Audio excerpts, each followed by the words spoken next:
guys, I'm going to be creating a bag of this sort, of this pattern. Okay, and now I have the pattern already there in PDF form pattern. I'm going to be creating it. So this is what we are making today. Now I'm just going to show you this black one. It's a very cute bag. I want to do this first before we prepare the gusset. Okay, now I'm going to apply some gum on this side of it. So I offered an online class one-on-one if you want to, and I also teach online. So that's my main occupation. So reach out to me if you are interested. We also sell pattern. We have a pattern on this particular bag design going for 16% discounts. All right, so there are other pictures. You're going to see them on our website. We leave a link in the description box or the about box, so you get to see everything you want. In case you want to get the pattern, the PDF pattern for this particular bag design. We have other design as well are coming up very soon. So basically applying gum. Make sure the right side of your Ankara is down. So how do you know the right side of your print? The part that has the inscription in the right order. So the wrong side has your inscription. This inscription flipped. So the right side is going to be down. Okay, this table looks very small. You're going to manage it though. When you are using a print like this, you have to follow the pattern of the print. You follow the pattern. If it is the one that has a pattern, make sure you follow that pattern. All right. So I'm just going to place it. So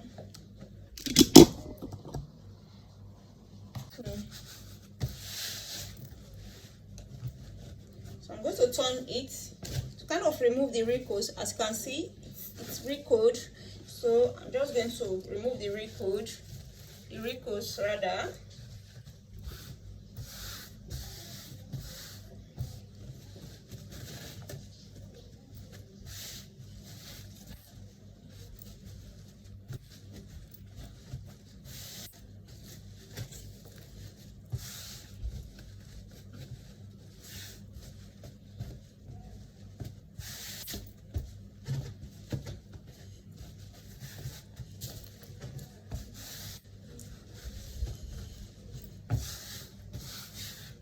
As I said, I don't use this for my customer, and there are other interfaces I use that are very durable. I'm not saying this is not durable, but if you're making an Ankara bag, it's not too advisable to use this kind of boards because it's not water resistance. All right, so there are ones I use and I review that in my online class. I'm going to reduce this. I'm going to leave excess fabric on it. Okay, I'm going to leave about ½ inch.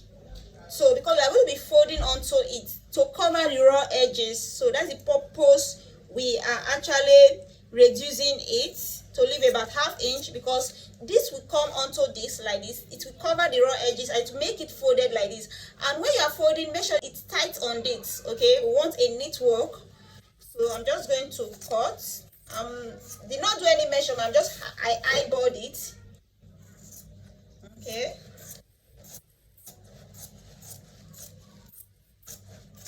When you get to this shape, this slighted shape, make sure you follow the shape. I've always told my students, always follow the shape of your pattern or of your template. You can see the way I'm following that shape.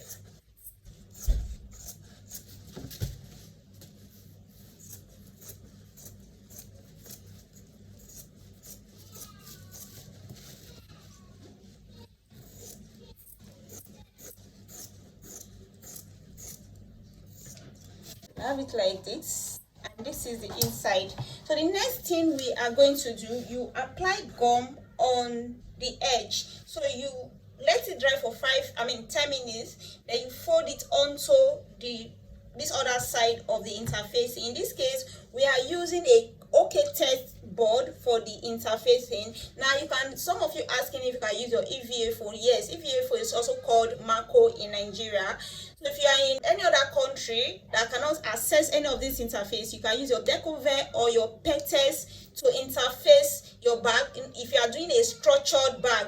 Okay, so I'm just going to apply gum on this edge, then we'll fold it onto the wrong side. I'm applying gum. I'm basically going to apply gum all around it. I'm sure you know this process. Sometimes I just poke hole here, just poke some hole, then I can turn my glue through this. If you don't want to use this process, or just look for a bigger container where you can dip your brush inside and use it on your interface. So I'm basically applying gum on the interface, the quarter cement glue is what I'm calling gum here. So I've seen or heard some persons say they can use their double-sided tape, especially in some country where you don't have access to this quarter cement gum, and I've seen pictures of their bag looking so fine. So I'm sure that's what you can do.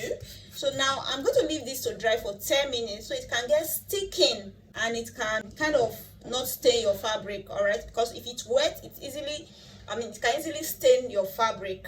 It has dry, so I'm just going to be kind of folding this onto this. So be careful so you don't fold your interfacing too, especially when you're using a light interfacing.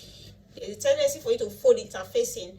So your aim should be folding this and making sure that this place is tightly folded so you get a professional looking bag. All right, you wouldn't want this place to be loose. This part of it, this edge, you don't want it to be loose, rather let it be tight. So I'm just going to take paste. So I said if I'm making this kind of bag for my clients, I don't use this to interface my bag. I use a more durable water resistance interfacing. So take notes, especially when you're making for a client, except your client wants a low quality bag. Okay, so I'm just using this to teach as a general method. If you want to know the interfacing I use, you can kind of enroll for the online class for more explanation. So you can see it's kind of wrinkled and loose here. So this is not what we want. I don't know if you can see it. Okay, so I will just pull this part out. I'm going to pull it out. So I want it to be tight there to look professional. All right, then I will refold it again. Okay, I'll pull it tight, make sure it's tight at the edge. Just make sure it's tight at the edge. All right, it's going to be looking like this, and you can see there's gum here. So that's why if you are using Africa prints for your bag, or you are using Ankara to make Ankara bag, make sure you are being extremely careful so that the cotton adhesive gum does not stain your bag.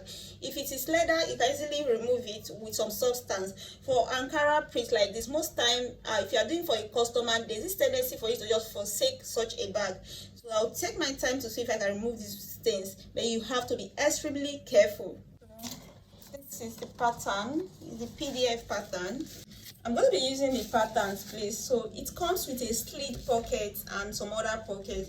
Please, to order for this pattern, please make sure you click on the link in the description box. Okay, you are going to enjoy it, making it. You don't have to stress yourself drafting the pattern. Just click there and it's going for 50% discount. Just going to use this to draft out the one we need. So I'm just going to draft.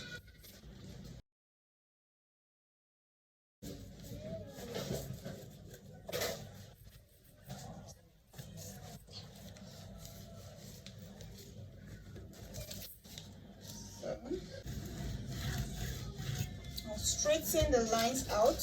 I love to do this.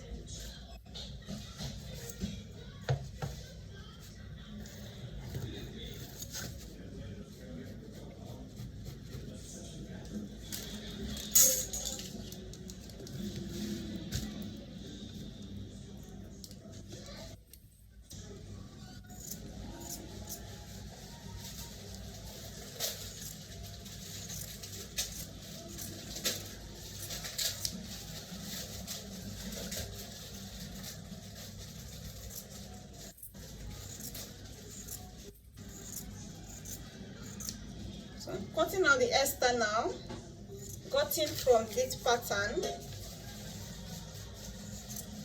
So purchasing patterns, back pattern from me is the only way you can support me. Okay, the only way you can support me. What I did, I just centered it on this. So this is the external that I've just cut out. So I am going to be folding this onto it, fold this onto this, and fold this onto this. This is going to be the asset panel for the bag. I'm just going to iron out the wrinkles. So you can always iron before you use your fabric. Okay, if you are using Ankara print, Africa print to make a centric bag, whatever print you are using, whatever fabric you are using to make a bag, you can iron before you use to remove the wrinkles, or you can, after putting the interfacing, the bag interfacing, you can iron after.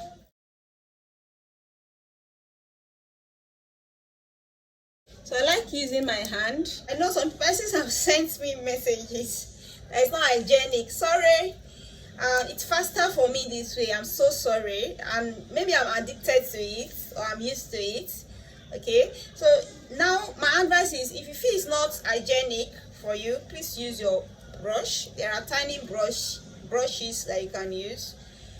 So I'm just going to apply this. Okay, I'll let it dry for about 10 minutes. I always advise 10 minutes so it can be sticking and it will not stain your fabric. So once it has dried, I'm just going to fold it. Okay, fold. So one folding, this part I'm going to cut it off. So I fold this part first, then this other part I'll fold it. Okay, I will leave this side alone. Okay, I will cut it off later with my scissors. Okay, then this part I'll remove this. Don't worry, we'll trim it off later. Then you do something like this. So this other part, I'm going to be trimming it off now. So just do something like this. Okay, all right. So we have this as the asset panel. So to know the exact measurement, you have to get the pattern. It's going for 50% discount, so it's going to be coming like this. I'm going to trim. There's a part here that is sticking out, so I'm just going to trim it off from the flap. Okay, so basically this is what you're going to be having. Now it's time to fix the bottom studs. So for this pattern, we have position for fixing of the bottom studs there, and everything is well explained in detail. Okay, you don't have to do any measurements. We have positions where you're going to be fixing your bottom stance or your base fits. All right, so we need about 4 of these base fits to be fixed. Before that, let me quickly show you this. Okay, so the lock is going to be coming like this. Let me remove this. So you have your lock that is going to be coming like this on the bag. Okay, and there's a position here where you're going to be fitting your lock in the pattern. You're also going to be fitting bottom studs for, and on this pattern we have put it in PDF form, and the positions are be indicated where this bottom stance or base fit will be fixed in the PDF form. All right, so to make everything very, very easy for you, clip your PDF pattern to fix your base and clip your PDF pattern on it. This is where the bottom fit is going to be fixed. So we have 1 2 3 4. All right, so just take your pen and just kind of leave a hole there. Okay, make sure they are clipped. Then I'm just going to do that. So everything has been done for you, so you don't have to stress yourself trying to get the positions. So I'm just going to remove it.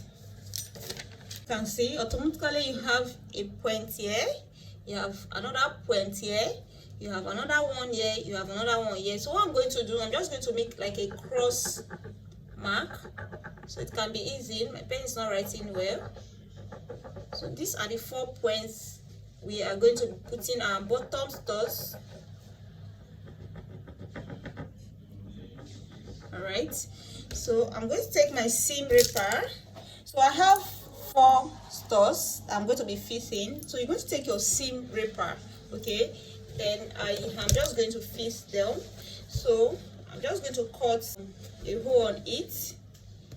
just cut. Please, if you are using a very sharp seam ripper, be careful so you don't cut through your bag, because I've made that same mistake severally.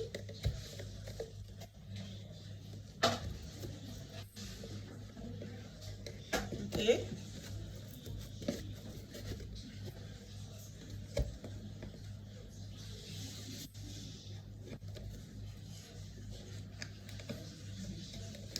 Alright, just going to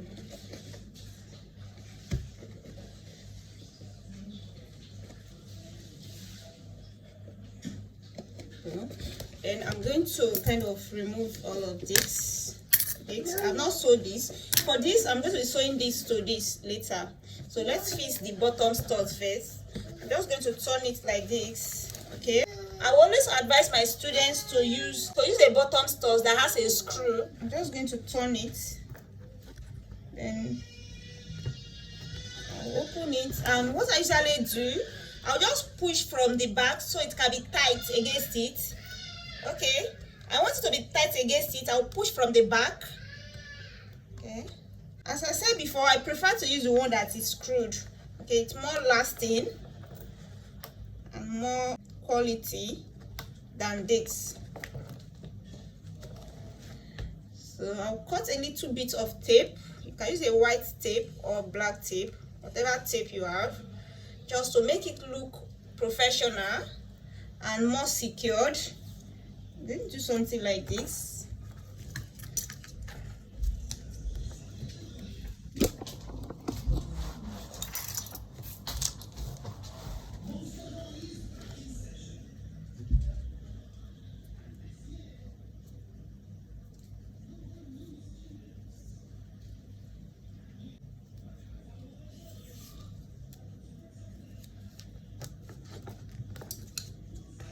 Cuts.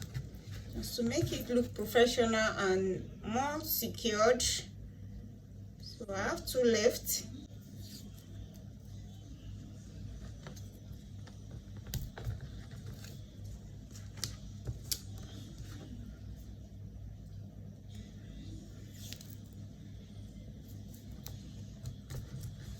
Okay. The feet have been fixed, and this is how the front is going to look like, and this is the back of it. So this is the top part of it. Now I'm going to take it to the sewing machine, my domestic sewing machine, home domestic machine, and I'm going to use to sew this asset panel on the Ankara bag flap. Okay, so I just sew it on it. Now if you are sewing, you're going to be using a matching thread. This is a green fabric, okay, dark green, so we'll be using a dark thread that matches with this fabric. All right, so let's go to the sewing machine now. There's a green thread on the railer because I'm using a dark green fabric. Now I want to bring the thread down. So the thread down, I'll bring it up by putting the needle down. I'll bring the thread down up. I'll take this backward, so I'll turn it like this. I'll just flatten it like this. Make sure this asset panel is at the edge. As you can see, it's covering this part of the fabric. So I'm just going to sew around it, okay, in a rectangular form. So I'm going to sew around it and move my needle down. As you can see, I flatten it, so it will be easy for me to sew. So I'm just going to sew around it. Okay, you can clip it in place if you don't want it to move around. So just clip it. So the edge of the machine foot is at the edge of this asset panel. So I will remove it because it's not well positioned. So it has to be this edge here, this part here, this part has to be aligned to this part. Okay, if you can see it. Then I love the way it's looking now. I'll clip it here, and I will clip it here. Then I'm going to sew in a rectangular form around it. So I'll start from a particular point. All right. Basically sew it with 1/4 inch. Just stop stitching. And when I'm sewing, I'm trying to push it in the opposite direction the machine is sewing. So in order to assist the machine in sewing, okay. So if it's kind of moving away, you put your needle down and arrange it in place. But what I would advise you to do is to use a double-sided tape so it doesn't move. Okay, so if you don't have a double-sided tape, you can use your contact adhesive gum. Make sure it's stable, it's not moving around. Okay, because it's a bit thick. Okay, because you are sewing 2 layers of interfacing right now. It's a bit thick, so I'll turn. So what happened here, it got stuck. Like instead of going through the section, it got to this point. So now I have to cut it at this point. It just poked some hole. It actually got cut here, so I'll put the needle here where it has sewn before, then I'll backstitch and continue. In case you have such a challenge, your thread got cut at a point, just put your needle at a particular point that it has sewn, backstitch and continue sewing. It's not a big deal. So now you are going to go through the previous holes that it has poked there. So you're just going to continue sewing. So when it gets to the edge, I'm just going to turn like this. Okay, so you can continue sewing, or you can backstitch once.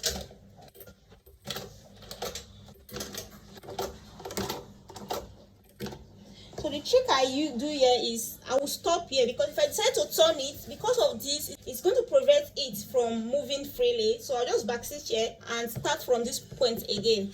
So I'm going to backstitch.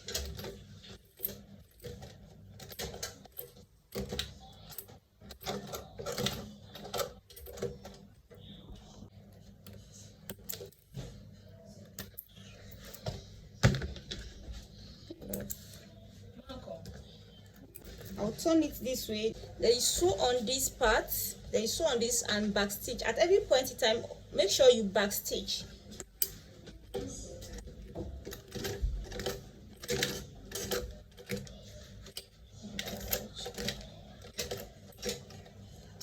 Since it's an external stitch, make sure you get a very neat stitch.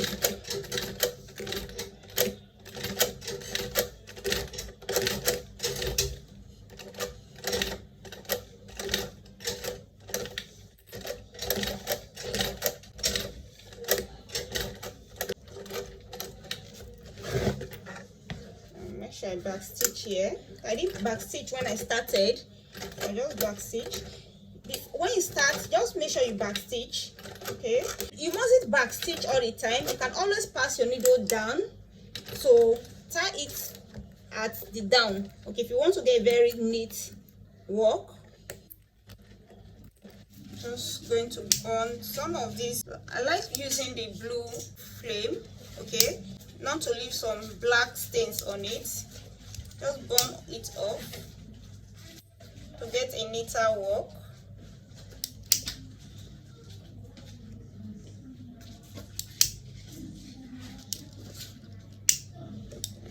Okay, now we are going to be fixing the lock to it. So this particular bag has a lot of security. It has a lock here. It's going to have a magnetic snap here, and it's going to have a magnetic snap here. The PDF pattern has where the magnetic snap positions are. For this, I'm just going to be fixing the lock to this asset panel.